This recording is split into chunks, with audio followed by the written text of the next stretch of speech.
Povo de Deus, Isaías capítulo 53 e 54.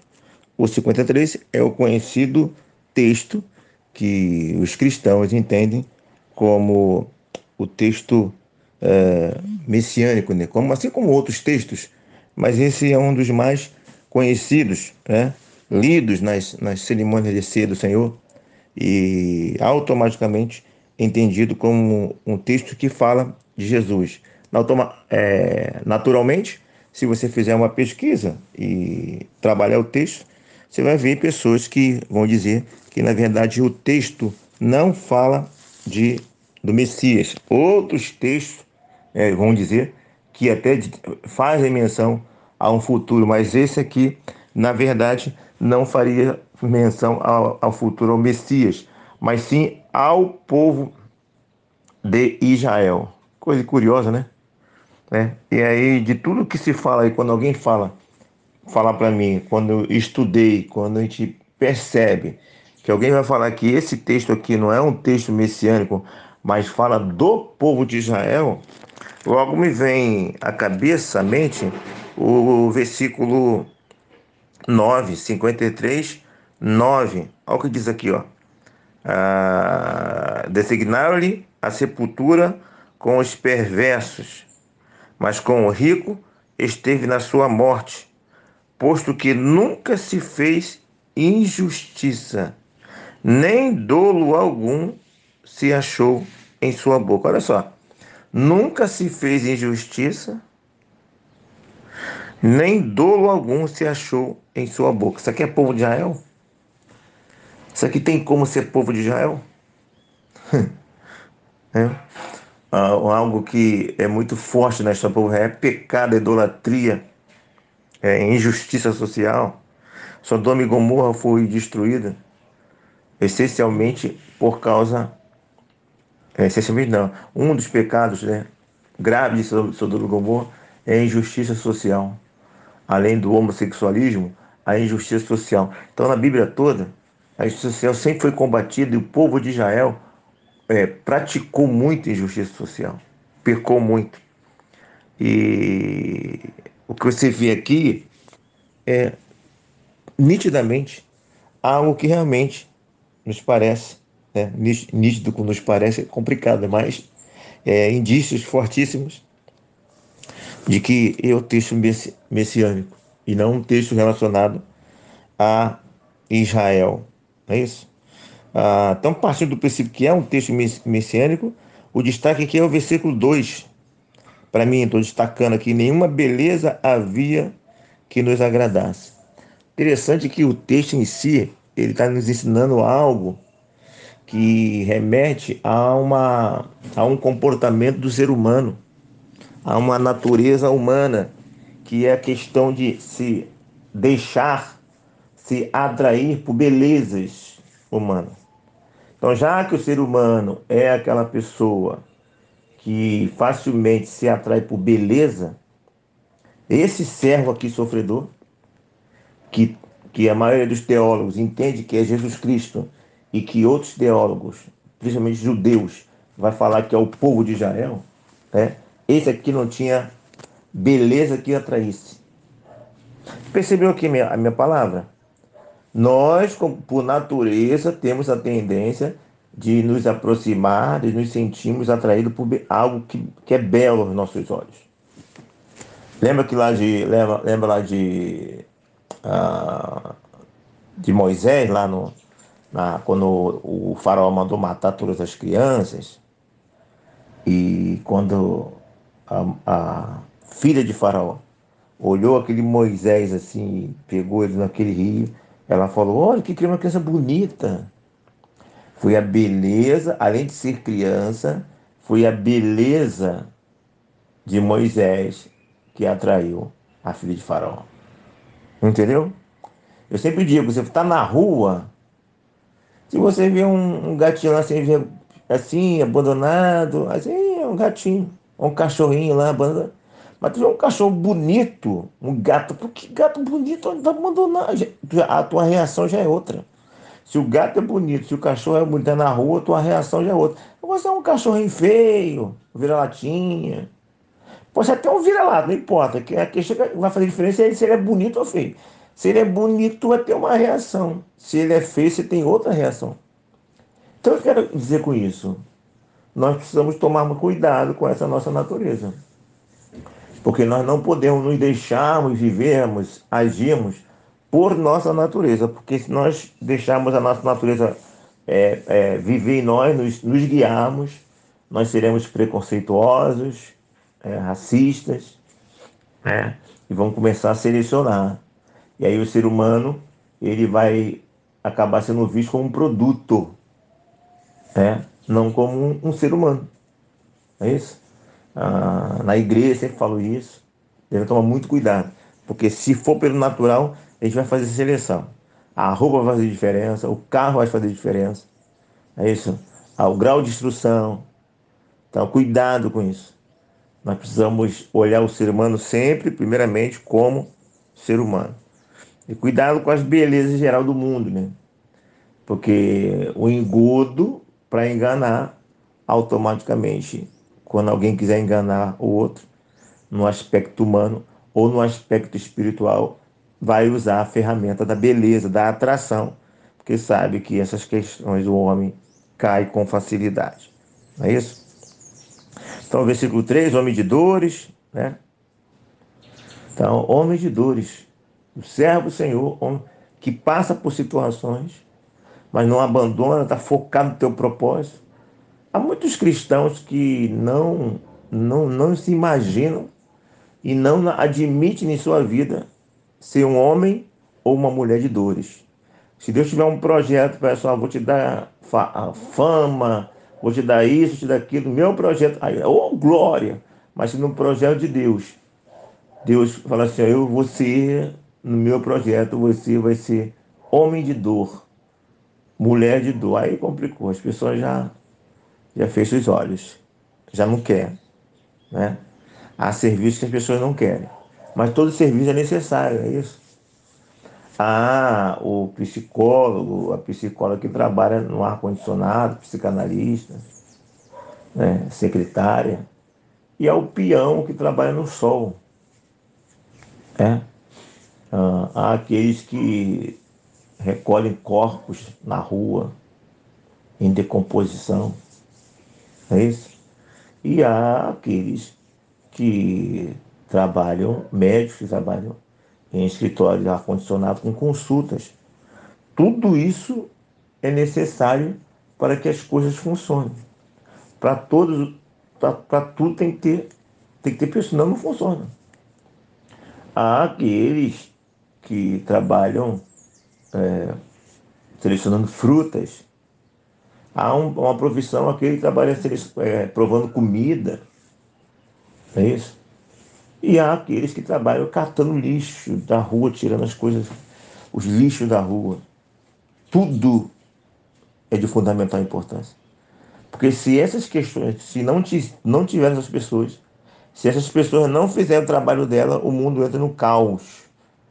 Vem doenças, né? Tudo fica muito complicado. Então, todos são de fundamental importância. E precisamos de pessoas para fazer tudo isso. No reino de Deus não é diferente. No plano de Deus, ó, isso aqui você vai ser um servo sofredor. Você vai ser uma serva sofredora. Ou então você não vai ser um servo sofredor no geral, mas em alguns momentos eu vou precisar que você faça um padecimento aí, pague um preço pelo meu reino. Porque na composição, no conjunto da obra, é preciso ter essas pessoas. Então o servo, a serva do Senhor, precisa estar aberto para essa realidade. Ok? Para ser usado da maneira que Deus quiser. Né? Como diz outro capítulo lá, o vaso não pode reclamar do oleiro. Ok? Fez cair sobre ele a nossa iniquidade, né? Isso, já conhecemos esse texto, versículo 6. Por juízo o opressor foi arrebatado. Aqui já falando no versículo 9, designaram-lhe a sepultura. É interessante que Jesus, quando morreu, o Nicodemos pediu o corpo lá e ele foi colocado justamente em uma sepultura, né? Com perversos, né? e com rico esteve na sua morte, né?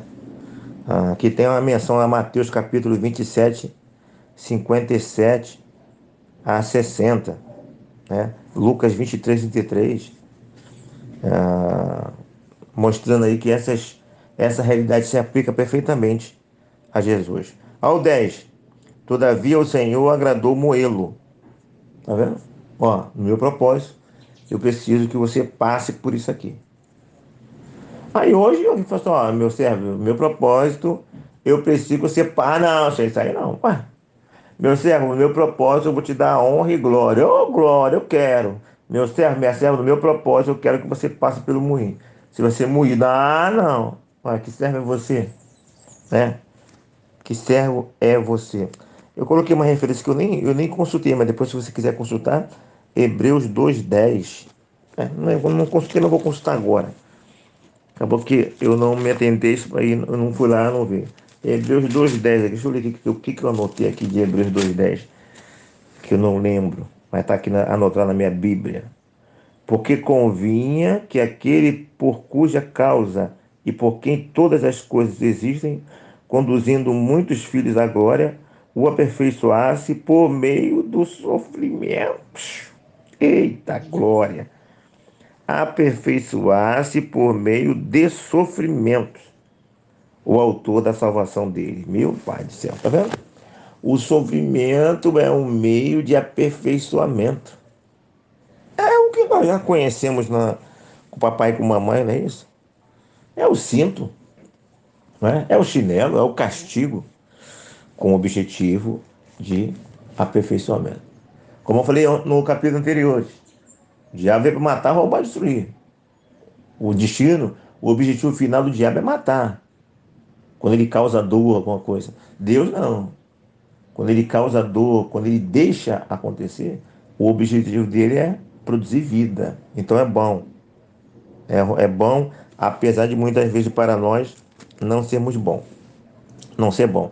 A outra coisa interessante que eu ia esquecendo é que nessa discussão de que o livro de Isaías aqui, esses capítulos, é ou não falando de Jesus, os judeus falam que não, naturalmente, os judeus nunca acreditaram que esse Cristo nosso é o Messias verdadeiro, mas no próprio Novo Testamento, os apóstolos, os autores do Novo Testamento fazem luz a esses capítulos, dizendo que ele é o Messias.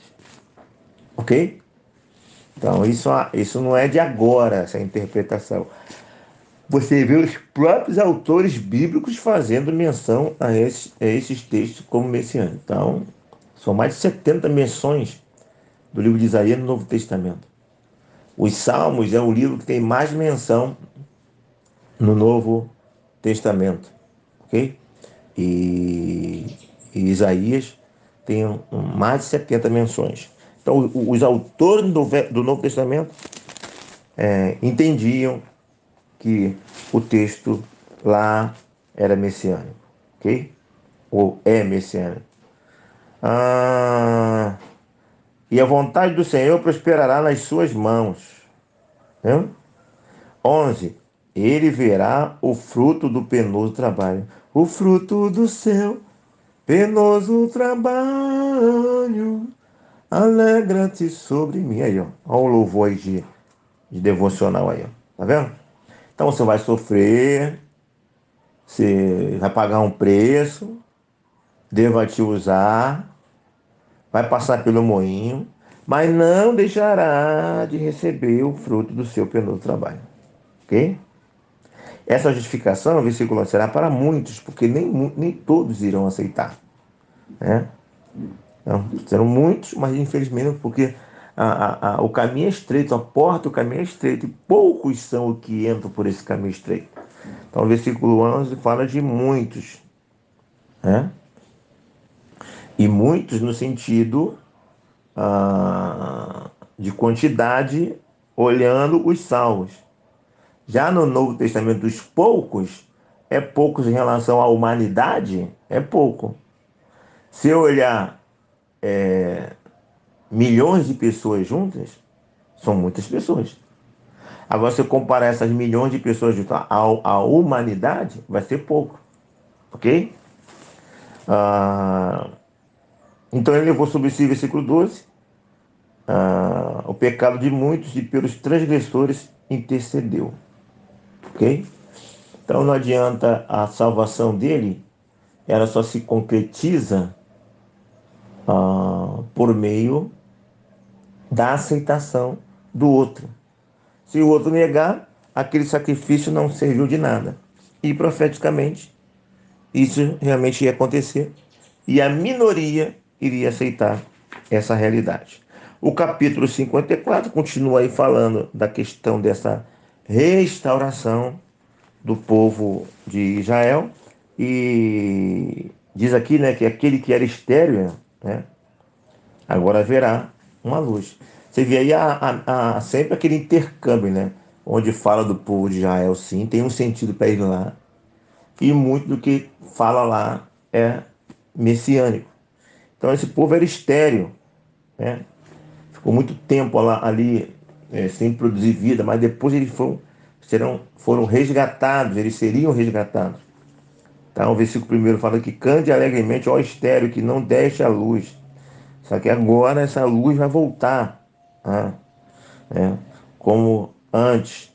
Olha o versículo 5. Porque o teu Criador é o teu marido. Sempre fala, ó, teu Criador é o teu marido. Olha Deus aqui se colocando como marido. E automaticamente o povo dele é a esposa. Então, eu sempre falo na igreja, aqui no devocional e no canal.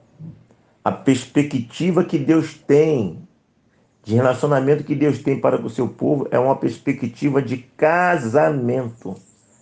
Isso significa comprometimento, relacionamento diário, intimidade. Não, tem pessoas que foram chamadas para um casamento e ficam só na paquera. Outros deram uma melhoradinha, foram chamados para um casamento ou no namoro. Outros deram uma, assim, pensando no Velho Testamento, né? Outros deram uma melhoradinha, estão só noivados. Agora outros foram chamados realmente e aceitaram o convite, a assumir o casamento e estão em relacionamentos do dia a dia, de profundidade. Em que grau você está? Paquera, namoro, noivado ou casamento?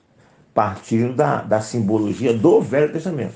Porque no Novo Testamento nós já somos classificados como noivos.